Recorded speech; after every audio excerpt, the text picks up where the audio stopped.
I saldi di fine stagione, secondo le aspettative, si sono rivelati un flop in tutto il Veneto. Se in generale le attività commerciali registrano una flessione nelle vendite del 10-15% rispetto al 2012, soffre particolarmente il settore dell'abbigliamento, che arriva a segnare anche un meno 30%.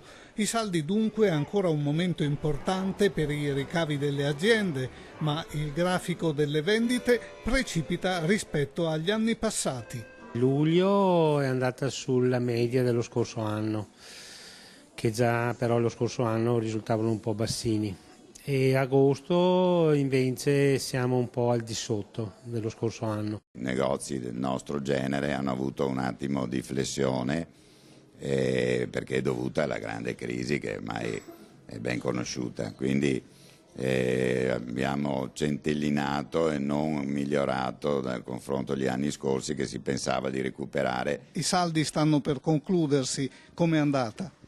Ma guardi, si sa che la crisi sta battendo un po' tutti, sono stati così e così, noi comunque nel nostro negozio possiamo dire che è andata un po' meglio dell'anno scorso.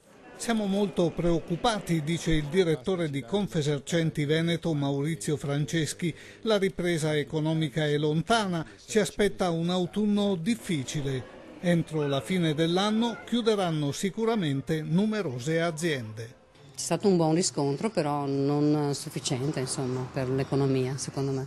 Vediamo la Treviso com'è, quindi credo parli da solo, insomma, è vuota, non ci sono molte persone che girano, quindi credo che tutti i commercianti confermino un po' lo stesso problema. Come sono andati finora i saldi?